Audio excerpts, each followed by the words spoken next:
नमस्कार. श्री स्वामी समर्थ. माझ्या सर्व मैत्रिणींना मकर संक्रांतीच्या खूप साऱ्या शुभेच्छा. तुमचे माय मराठी या चॅनलमध्ये स्वागत आहे. वर्षातील पहिला सण मकर संक्रांत, याच्याविषयी पंचांगानुसार तुम्हाला माहिती या व्हिडिओमध्ये मिळेल.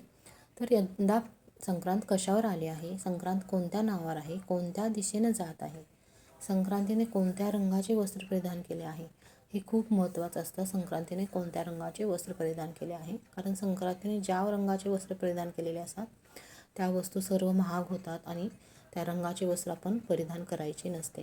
पुण्य काळात कोणती कामे करायची, संक्रांती काळात कोणत्या वस्तू दान करायच्या, त्याचबरोबर हळदी कुंकू कधी करायचे आणि बोरनान कधीपासून कधीपर्यंत करायचे, याची सर्व माहिती या व्हिडिओमध्ये तुम्हाला मिळणार आहे. हा व्हिडिओ तुम्ही शेवटपर्यंत पाहावा.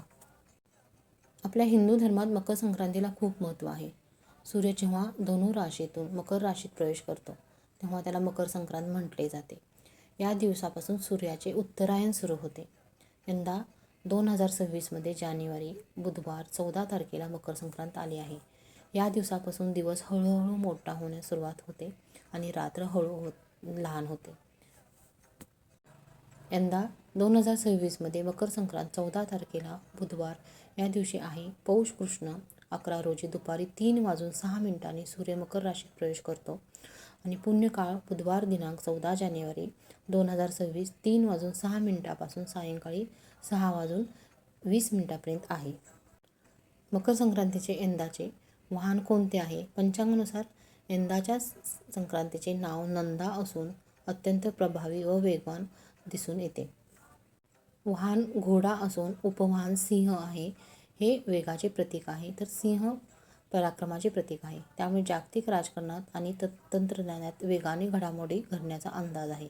संक्रांतीच्या हातात गदा हे शस्त्र आहे. तिने कस्तुरीचे लेपन केले असून हातात जाईचे फूल आहे. ती बसलेल्या स्थितीत आहे. काय मागणार आहे या संक्रांतीमध्ये? तर पिवळे वस्त्र धारण केले असल्यामुळे सर्व पिवळ्या वस्तू मागणार आहे. सोने, हरभरा डाळ, हळद, पितळ यासारख्या वस्तूंच्या किमती मागणार आहेत. संक्रांती कोणत्या दिशेतून येते? तर संक्रांती दक्षिण दिशेकडून उत्तर दिशेकडे जात आहे. त्यामुळे उत्तर भारतीयांमध्ये सुबत्ता पाहायला मिळेल.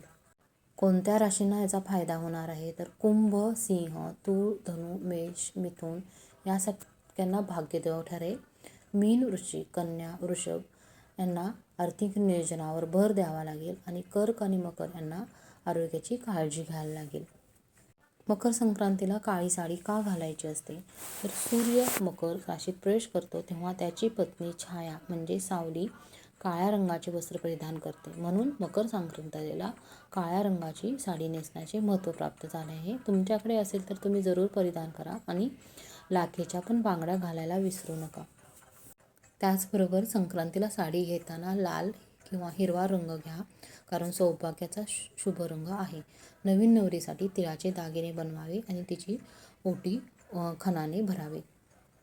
या सणाला तिळाचे फार महत्त्व असते. तिळाचे सेवन करण्यासाठी सांगितले जाते, कारण तीळ हे उष्ण असते आणि तीळ उष्ण असल्यामुळे आपले थंडीपासून त्याचे संरक्षण होते. त्यामुळे तीळ खाण्यामध्ये असावे असे प्रघात आहे. आपल्या कोणी घरी जर लहान बाळ असेल तर त्याचं जर बोरनान करायचं असेल तर ते बोरनान संक्रांतीपासून रथसप्तमीपर्यंत तुम्ही कधीही केले तरी चालते. तुम्हाला हा व्हिडिओ आवडला असेल तर नक्की लाईक करा. नमस्कार.